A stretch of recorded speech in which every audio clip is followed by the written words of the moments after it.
E se a gente pudesse colocar um canarinho no mundo alienígena e acompanhar a evolução dele durante 300 milhões de anos? Tipo num experimento de laboratório, mas numa escala planetária. Imagina só, um mundo inteiro montado só para observarmos passo a passo o incrível poder da evolução. E é justamente esse o ponto de partida de Serena, o mundo dos pássaros. Um projeto de evolução especulativa que eleva a ciência para outro nível. O autor Dylan Bagda resolveu construir, no papel é claro, um planeta inteiro como se fosse um vivário gigantesco. E o mais inusitado é que o protagonista dessa história, sim, o canarinho, será posto em um ambiente ideal para ele prosperar e gerar inúmeras mutações bizarras. E aí vem a seguinte pergunta que nos guiará ao longo do vídeo. O que será que a evolução faria com uma situação dessa? Que tipo de criatura poderia surgir a partir de um único ancestral aviano? Será que esse canarinho por acaso poderia virar um enorme predador, ou sei lá, um peixe aquático, um bicho escavador subterrâneo? Bom, em Serena, todas essas possibilidades são gradualmente construídas. E hoje, eu, o macaco despido, juntamente com vocês, vou explorar cada processo adaptativo que poderia levar um simples canarinho a se transformar em um T-Rex bizarro.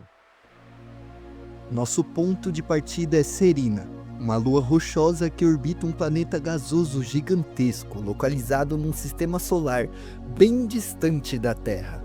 Mas o que será que faz Serena um lugar tão especial?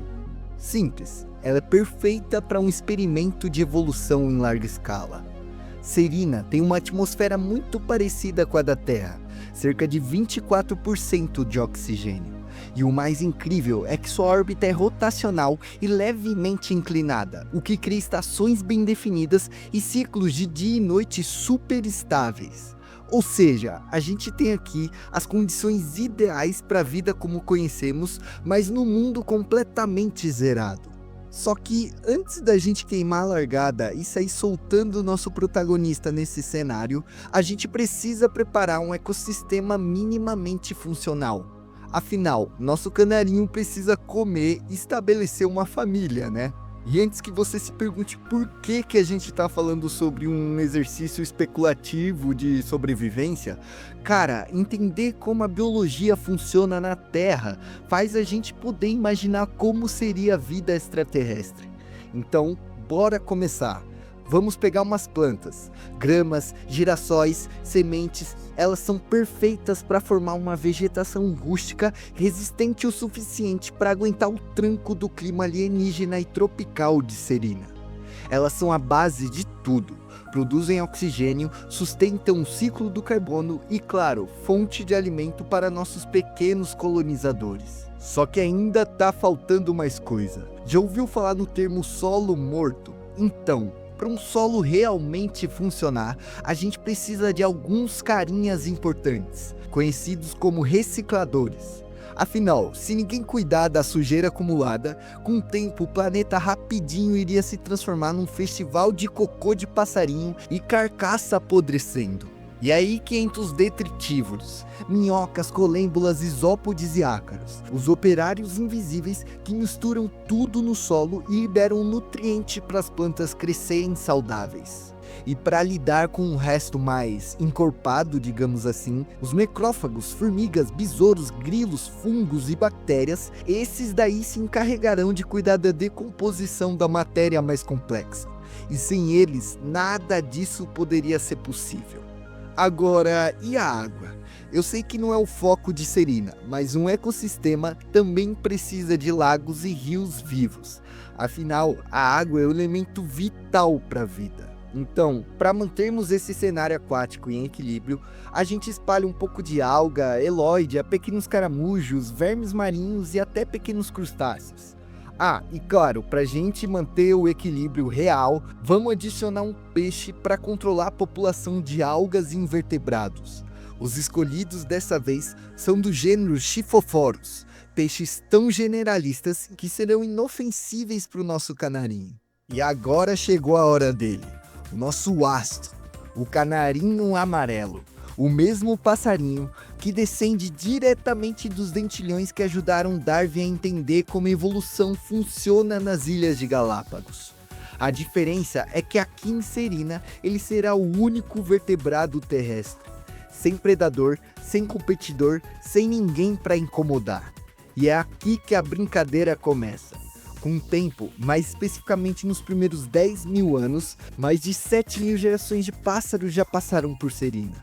Nesse período, não só os canários mudaram significativamente, mas também todo mundo ao seu redor.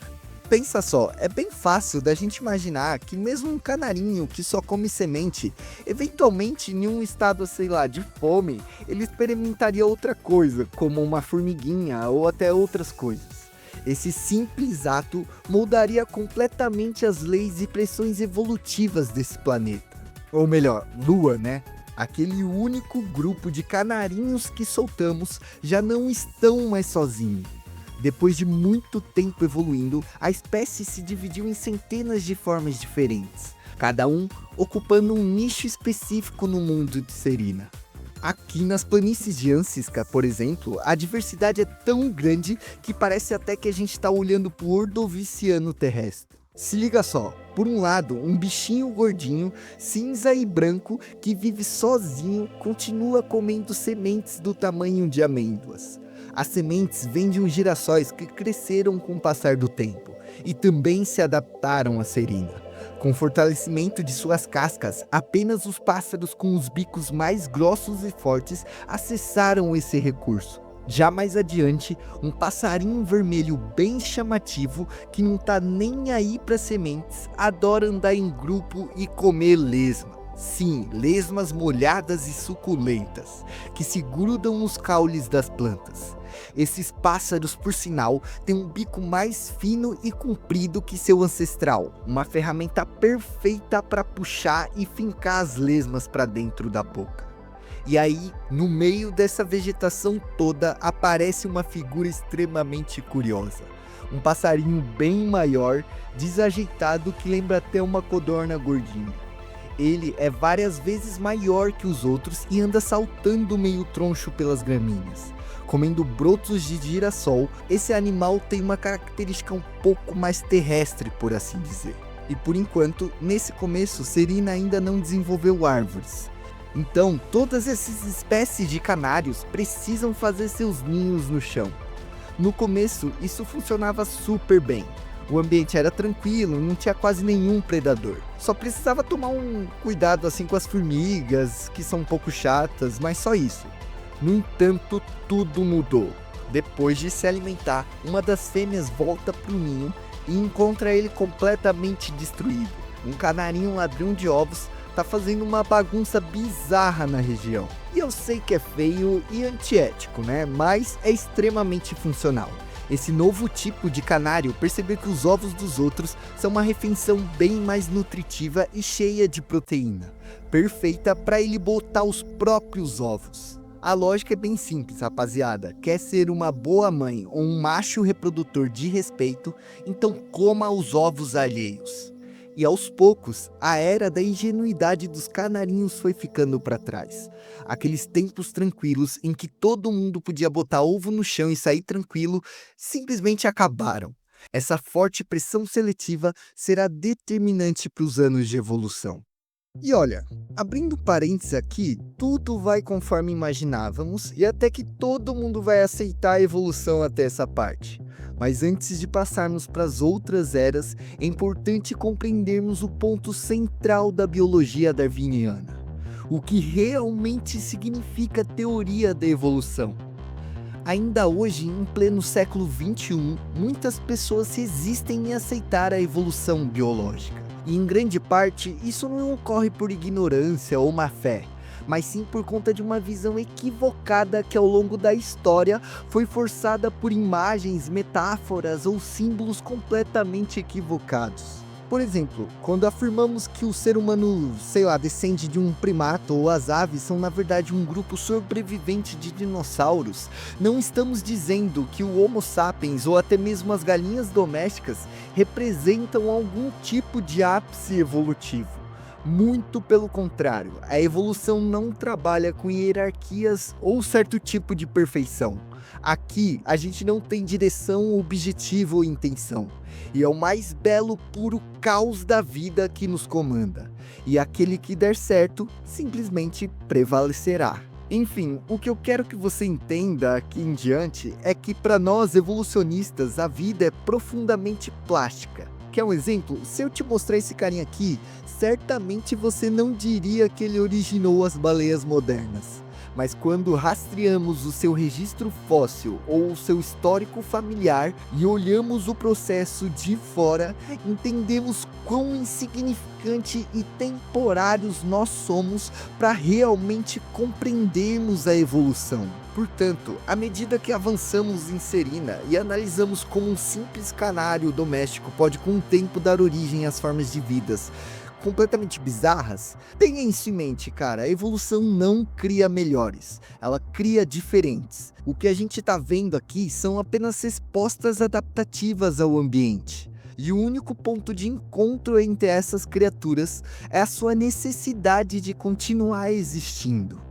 E assim como os canarinhos, os peixinhos que a gente tinha largado lá no começo nos rios e lagos de Serina, também passaram por mudanças absurdas. Com o tempo, eles começavam a se diversificar a ponto de algumas ficarem até mais parrudas e com um corpo mais hidrodinâmico, o que ajudou eles a explorar novas áreas e nichos disponíveis.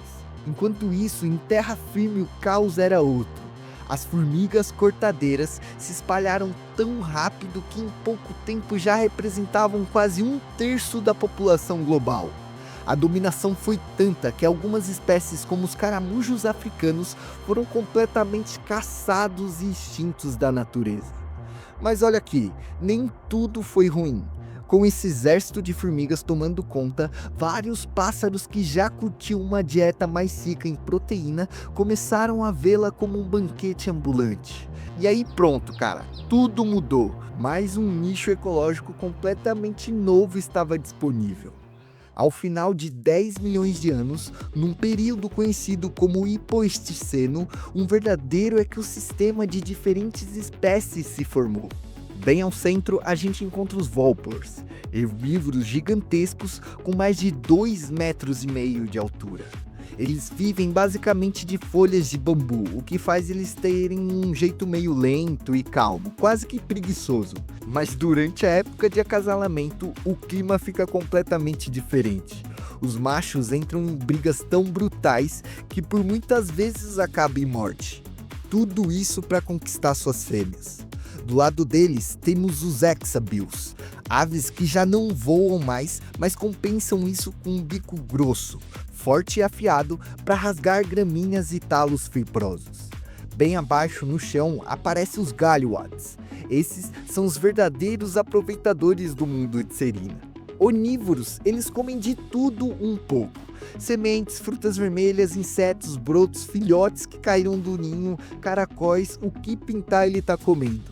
Enfim, acho que já deu para você entender o quão diverso ficou Serina a partir do momento que os passarinhos resolveram mudar sua alimentação. Chegando ao marco de 11 milhões de anos do início do experimento em Serina, entramos na era Tempocênica. Nos últimos milhões de anos, esse planeta entrou em uma nova condição climática. Com a nossa Lua gradualmente exibindo uma tendência mundial de resfriamento e disseminação de aridez, nessas novas áreas desérticas onde a vegetação é mais rasteira e o ar é mais seco, diversas espécies se ramificaram desesperadamente para ocupar esses novos nichos. Os girassóis, agora bem maiores, crescem em formas de árvores, com copas que oferecem sombra e alimento para aqueles que souberem usar. E olha só, a gente está durante a primavera, meu amigo. Agora, as regiões áridas viram um verdadeiro festival de vida. E logo de cara, a gente já encontra um dos bichinhos mais carismáticos desse ecossistema. E talvez o mais porcariazinho. O serim terrestre de peito vermelho, sim, o nome dele é gigantesco, é uma espécie onívora bem basal dentro da árvore evolutiva de Serina. Ou seja, ele é bem próximo às primeiras linhagens que surgiram a partir do ancestral canarinho. Seu território não é gigante e nem abrangente. Seria só algumas centenas de quilômetros. Mas aonde ele se encontra, cara, ele se encontra com muita presença. A gente está falando de milhões de indivíduos correndo e ocupando todo o solo árido. Ah, e um detalhe aqui, eles perderam completamente a capacidade de voo. E com isso você deve estar se perguntando, tá, e como esse bicho tão basal e tão porcariazinha consegue escapar dos predadores? Bom, e aí vem uma das maravilhas evolutivas, os grilos escavadores. Se liga só, com a ausência de competição mais agressiva nos primeiros estágios de Serina, os grilos especializados em escavar tomaram completamente o subsolo de Serina e fizeram disso um estilo de vida. E diferente dos outros invertebrados que acabaram sucumbindo aos carnívoros com o tempo, esses grilos mantiveram sua dominância. Essas tocas viraram literalmente questão de vida ou morte para os serinídeos terrestres. Como eles não sabem escavar, não tem garra ou um bico que possa fazer isso, sem a toca do grilo escavador, meu amigo, esse carinha estava completamente frito. E é por isso que essa relação simbiótica entre o pássaro e o grilo se torna uma das coisas mais incríveis que a gente já viu até agora. Pensa comigo, por que raios um grilo escavador que escavou toda aquela estrutura sozinha deixaria um monte de passarinho folgado se instalar ali dentro? Passarinho facilmente, sei lá, poderia esmagar os ovos ou até comer eles. Então por que eles deixam isso acontecer? A resposta está simplesmente nos olhos, ou na ausência deles. Os grilos viveram tanto tempo no escuro que acabaram evoluindo com uma péssima visão, quase que cego. Quando eles precisam sair da toca para buscar alimento ou expandir seus túneis, eles viram alvos fáceis para predadores. Então, o que acontece? O grilo simplesmente, quando abriga os serinídeos, ganha um alarme natural. Os pássaros têm uma visão tão afiada que sempre quando vem algo suspeito, gritam feito loucos. E entre os bichos que tiram o sono desses carinhas, os falconários, caçadores aéreos especializados em capturar passarinhos no meio do voo, são tão rápidos e precisos que quase é impossível escapar dele. A única ave que realmente não se importa com ele é o ganso formigueiro, um herbívoro de 2 metros de altura que nem se os falconários quisessem eles conseguiriam caçar. Mas como você já viu, todo nicho abre uma possibilidade.